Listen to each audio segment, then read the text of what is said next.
Hello बच्चों, आप लोगों का स्वागत है अमन एक्सलेंस एकेडमी में। आज हम लोग देखने वाले हैं फिजिक्स का 2024 का ओरिजिनल क्वेश्चन पेपर, जिससे कि हमारे 2026 के जैक बोर्ड में क्वेश्चन आ सकता है। आप लोग क्वेश्चन सबको अच्छा से कर लीजिएगा और हमारे चैनल को सब्सक्राइब कीजिएगा, वीडियो को लाइक कीजिएगा और वीडियो को अपने सभी दोस्तों के पास शेयर कीजिएगा।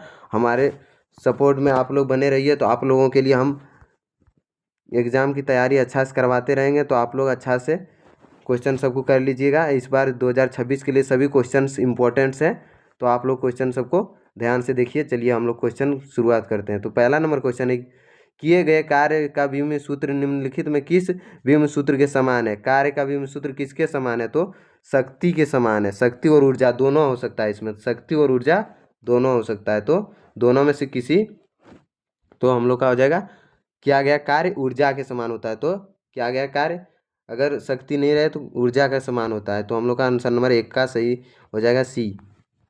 दूसरा नंबर क्वेश्चन है, सार्वत्रिक गुरुत्व नियतांक जी का व्योम सूत्र है। जी का व्योम सूत्र पूछ रहा है, तो हम लोग का हो जाएगा, आप लोग जी का जानते हैं, इस स्मॉल जे का होता है G m1 m2, ऐसे सूत्र है, तो नहीं हो रहा है इसमें। तो हम लोग का आ जाएगा 2 का answer number 1, m⁻⁻1 l⁻3 t⁻⁻2। तो हम लोग का हो जाएगा 2 का आंसर नंबर 1 सही।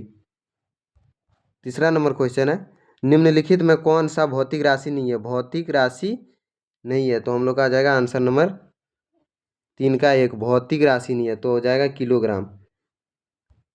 घनत्व तो भौतिक राशि है, आवेग भौतिक राशि है, ऊर्जा भी भौतिक राशि है, तो किलोग्राम भौतिक राशि नहीं है। चौथा नंबर क्वेश्चन है, ज्योति तीव्रता मापने के लिए किस एसआई इकाई का उपयोग किया जाता है? ज्योति तीव्रता को हम लोग कैंडला से मापते हैं। किससे मापते हैं? तो कैंडला से। तो हम लोग का 4 का आंसर नंबर 1 हो जाएगा, कैंडला। 4 का आंसर नंबर 1। पांचवा नंबर क्वेश्चन है, यदि कोई वस्तु वृत्ताकार पथ पर एक समान गति से चलती है तो हम उसके वेग के बारे में क्या कह सकते हैं? तो उसका वेग के बारे में हम लोग क्या कहते हैं? उसका वेग यह बदल रहा है। वृत्ताकार पथ में अगर गति करता है तो उसका वेग बदलता है। तो हम लोग का आ जाएगा 5 का आंसर नंबर बी सही। छठा नंबर क्वेश्चन है, निम्नलिखित में कौन सी मात्रा एक सदिश राशि है? सदिश राशि की मात्रा है, तो हम लोग का आ जाएगा 5 का 6 नंबर का आंसर नंबर सी, वेग। वेग एक कैसी राशि है? तो सदिश राशि है, तो हम लोग का आ जाएगा 6 का आंसर नंबर सी। सातवां नंबर क्वेश्चन है, प्रारंभिक वेग विस्थापन और त्वरण ज्ञात होने पर अंतिम वेग ज्ञात करने के लिए गति के किस समीकरण का उपयोग किया जाता है? तो गति के किस समीकरण का? तो आप लोग प्रारंभिक वेग भी, विस्थापन एस, त्वरण ए, अंतिम वेग भी, प्रारंभिक वेग यू। तो देखिए काम मिल रहा है सब चीज़, तो हम लोग को मिल रहा है आंसर नंबर हो जाएगा हम लोग का 7 का आंसर नंबर बी सही हो जाएगा। 7 का डी, v² बराबर u² + 2s। चारों मिल रहा है, देख लीजिए। प्रारंभिक वेग भी, विस्थापन और त्वरण और अंतिम वेग भी है, तो हम लोग का आंसर नंबर डी सही हो जाएगा। 4 का आंसर नंबर, 7 का आंसर नंबर डी सही हो।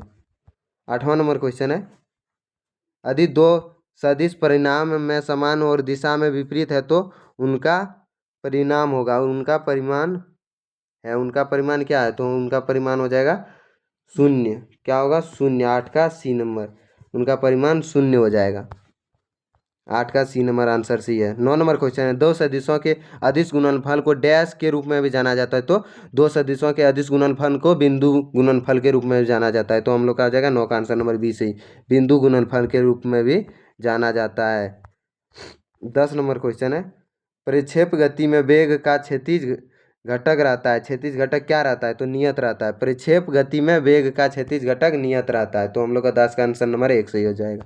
11 नंबर क्वेश्चन है, एम द्रव्यमान की एक गेंद यू वेग से एक कठोर दीवार से टकराती है और उसी गति से लौट आ जाती है। दीवार द्वारा गेंद को दिया गया वेग होगा, तो दिया गया वेग क्या होगा? तो हम लोग का आ जाएगा, दिया गया वेग -2 mu, -2 mu। तो 11 का आंसर नंबर डी सही हो जाएगा। 12 नंबर क्वेश्चन है, निम्नलिखित में किसे जड़त्व के नियम के रूप में जाना जाता है। तो न्यूटन के प्रथम नियम को जड़त्व के नियम रूप में भी जाना जाता है। न्यूटन के प्रथम गति नियम को भी जड़त्व का नियम कहते हैं। 13 नंबर क्वेश्चन है, संवेग में परिवर्तन द्वारा दिया जाता है। संवेग में परिवर्तन बल इंटू समय द्वारा दिया जाता है। किसके द्वारा दिया जाता है? तो बल इंटू समय। तो हम लोग का आ जाएगा 13 का आंसर नंबर 20 सही। 14 नंबर क्वेश्चन है, 10 ग्राम द्रव्यमान का एक कॉर्क पानी पर तैर रहा है। कॉर्क पर कार्य करने वाला शुद्ध बल होगा। कार्य करने वाला शुद्ध बल क्या होगा? तो हम लोग का 14 का आंसर नंबर डी हो जाएगा 0 न्यूटन। कॉर्क पे बल कुछ नहीं लग रहा है तो उसका हो जाएगा 0 न्यूटन। तो हम 15 नंबर क्वेश्चन, ऊर्जा है। ऊर्जा कार्य करने की क्षमता को ऊर्जा कहते हैं। क्या कहते हैं? कार्य करने की क्षमता को ऊर्जा कहते हैं। तो हम लोग का 15 का आंसर नंबर 1 सही हो जाएगा। कार्य करने की क्षमता को ऊर्जा कहते हैं। 16 नंबर क्वेश्चन का, बल विस्थापन वक्र का क्षेत्रफल दर्शाता है। बल विस्थापन वक्र क्षेत्रफल दर्शाता है तो क्या दर्शाता है? तो हम लोग का 16 का आंसर नंबर डी सही हो जाएगा। किया गया कार्य को बल विस्थापन वक्र क्षेत्रफल दर्शाता है। तो हम लोग का हो जाएगा 16 का आंसर नंबर डी सही।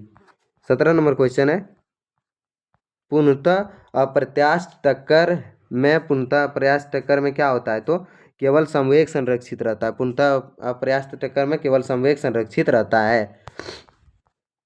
तो हम लोग का 17 का आंसर नंबर 1 सही हो जाएगा। 18 नंबर क्वेश्चन है, यदि कोई एथलीट 4 सेकंड में 500 जूल काम करता है तो उसकी शक्ति क्या होगी? तो उसकी शक्ति कितनी हो जाएगी? 18 नंबर क्वेश्चन, उसकी शक्ति हो जाएगी 125 वाट। कितनी हो जाएगी? 125 वाट्स।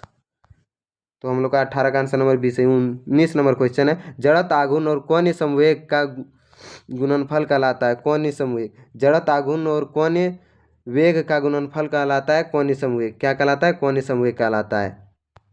तो हम लोग का 19 का डी सही हो जाएगा। 20 नंबर क्वेश्चन है, परिभ्रमण त्रिज्या का मात्रक है। परिभ्रमण त्रिज्या का मात्रक मीटर है। परिभ्रमण त्रिज्या का मात्रक क्या है? मीटर है। परिभ्रमण त्रिज्या का मात्रक मीटर है।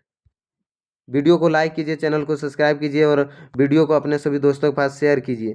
ऐसे ही वीडियो आप लोगों के पास नोटिफिकेशन मिलता रहे तो हमारे चैनल को सब्सक्राइब करके बेल आइकन को भी ऑन कर लीजिएगा। चलिए हम लोग 21 नंबर क्वेश्चन देखते हैं। घूर्णी गति ऊर्जा बराबर होती है। घूर्णी गति ऊर्जा बराबर क्या होती है? वो हाफ आई ओमेगा स्क्वायर। घूर्णी गति ऊर्जा बराबर होती है। तो हम लोग का 21 का आंसर नंबर डी सही हो जाएगा। 22 नंबर क्वेश्चन है, द्रव्यमान एम और त्रिज्या आर के एक ठोस बेलन का उसके अक्ष के परितः जड़त्व आघूर्ण क्या होगा? उसके अक्ष के परितः जड़त्व आघूर्ण। तो हम लोग का हो जाएगा आंसर नंबर बी सही, हाफ एम आर स्क्वायर। तो हम लोग का 22 का बी नंबर आंसर सही हो जाएगा। 23 नंबर है, कौन सा नियम सूर्य के चारों ओर ग्रहों की कक्षाओं का वर्णन करता है? तो कौन सा नियम? तो केपलर का नियम ग्रहों की। तो केपलर कितने नियम दिए थे ग्रहों के बारे में? तो 3 नियम दिए थे। केपलर का नियम से ग्रहों के नियम सूर्य के चारों ओर ग्रहों की कक्षाओं का वर्णन करता है। तो केपलर के नियम के अनुसार। तो 23 का हम लोग का सी हो जाएगा। 24 नंबर क्वेश्चन है, 1 किलोग्राम चीनी खरीदना कहाँ से लाभदायक होगा? तो हम लोग का हो जाएगा भूमध्य रेखा पर। भूमध्य रेखा पर किसी वस्तु का द्रव्यमान ऐसे ध्रुव रेखा में जितना होगा उससे कम होता है भूमध्य रेखा पर। तो हम लोग का हो जाएगा 24 का आंसर नंबर बी सही। 25 नंबर क्वेश्चन है, गुरुत्वाकर्षण बल एक क्या है? तो हम लोग का गुरुत्वाकर्षण बल एक हो जाएगा लंबी दूरी का बल है। गुरुत्वाकर्षण बल बहुत दूर तक लगता है। जैसे यहाँ पृथ्वी है और यहाँ चंद्रमा है तो वो लंबी दूरी का बल है। गुरुत्वाकर्षण एक लंबी दूरी का बल है। तो हम लोग का 25 का आंसर नंबर बी सही हो जाएगा। 25 का बी। 26 नंबर क्वेश्चन कह रहा है, प्रति इकाई क्षेत्रफल पर प्रत्यायन बल को किस रूप में जाना जाता है? तो प्रत्यायन बल को हम लोग जानते हैं प्रतिबल के रूप में भी। प्रत्यायन बल को प्रतिबल भी कहते हैं हम लोग, प्रत्यायन बल को। तो हम लोग का हो जाएगा 26 का answer number C. 27 number question है, हुक का नियम बताता है। हुक का नियम क्या बताता है? तो हम लोग का हो जाएगा प्रतिबल विकृति के अनुक्रमानुपाती है। हुक का नियम बताता है प्रतिबल विकृति के अनुक्रमानुपाती है। तो हम लोग का आ जाएगा 27 का आंसर नंबर 1 सही। 28 नंबर क्वेश्चन है, तरल दाब निर्भर करता है। तरल दाब किस पर निर्भर करता है? तो तरल स्तंभ की ऊंचाई पर। तरल दाब निर्भर करता है तरल स्तंभ की ऊंचाई पर। तो हम लोग का आ जाएगा 28 का आंसर नंबर सी। 28 का answer number C. 29 number question है, पृष्ठ तनाव की इकाई डैश के समान होती है। पृष्ठ तनाव की इकाई प्रति इकाई क्षेत्रफल पर सतह ऊर्जा होती है। प्रति इकाई क्षेत्रफल पर सतह ऊर्जा होती है। तो हम लोग का हो जाएगा 29 का answer number C. 30 number question है, किस पदार्थ में ऊष्मा हस्तांतरण चालन विधि में होता है। ऊष्मा का हस्तांतरण चलन विधि में होता है। तो हम लोग का हो जाएगा आंसर नंबर ए। ठोस में ऊष्मा का हस्तांतरण चलन विधि द्वारा होता है। तो हम लोग का हो जाएगा 30 का आंसर नंबर 1। 31 नंबर क्वेश्चन है, निम्न में से किस पदार्थ की विशिष्ट ऊष्माधारिता अधिकतम होती है। किस पदार्थ की विशिष्ट ऊष्माधारिता अधिकतम होती है। तो पानी की होती है। कांच से भी अधिक विशिष्ट ऊष्माधारिता पानी की। तो हम लोग का हो जाएगा 31 का answer number D. 32 number question है, ऊष्मागतिकी का शून्य कोटि नियम किस की अवधारणा की ओर ले जाता है। तो किसकी अवधारणा की ओर ले जाता है। तो हम लोग का आ जाएगा 32 का आंसर नंबर डी, तापमान की अवधारणा की ओर ले जाता है। तो हम लोग का 32 का आंसर नंबर डी हो जाएगा, तापमान की अवधारणा की ओर ले जाता है। 33 नंबर क्वेश्चन है, चक्र परिक्रम में निकाय द्वारा किया गया कार्य डैश होता है। तो चक्र में निकाय द्वारा किया गया कार्य निकाय को दी गई ऊष्मा के बराबर होता है। तो हम लोग का आंसर नंबर बी सही हो जाएगा। चक्र ये परिक्रम में निकाय द्वारा किया गया कार्य निकाय को दी गई ऊर्जा के बराबर होता है। तो हम लोग का हो जाएगा आंसर नंबर बी सही। 34 नंबर क्वेश्चन है, गैस के अणुओं की औसत ऊर्जा डैश के अनुक्रमानुपाती होता है। तो किसके अनुक्रमानुपाती होता है। तो हम लोग का हो जाएगा तापमान के। गैस के अणु की औसत गतिज ऊर्जा तापमान के अनुक्रमानुपाती होता है। तो हम लोग का हो जाएगा 34 का आंसर नंबर सी। 34 का answer number C. 35 number question है, अधिक कार के टायर गर्म हो तो उनमें गैस अणुओं का दाब क्या होगा। तो उसका दाब निम्न होगा। तो गैस के अणुओं के बीच दाब निम्न होगा। तो हम लोग का हो जाएगा 36 का आंसर नंबर सी,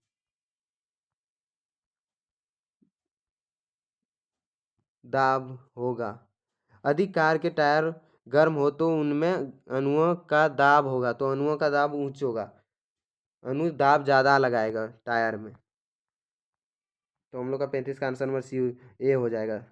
36 नंबर क्वेश्चन है, एक सरल आवर्त दोलनी के लिए निम्नलिखित में से कौन सी राशि नियत रहती है। तो नियत रहती है। तो आयाम नियत रहती है। क्या रहती है। आयाम नियत रहती है। तो हम लोग का हो जाएगा,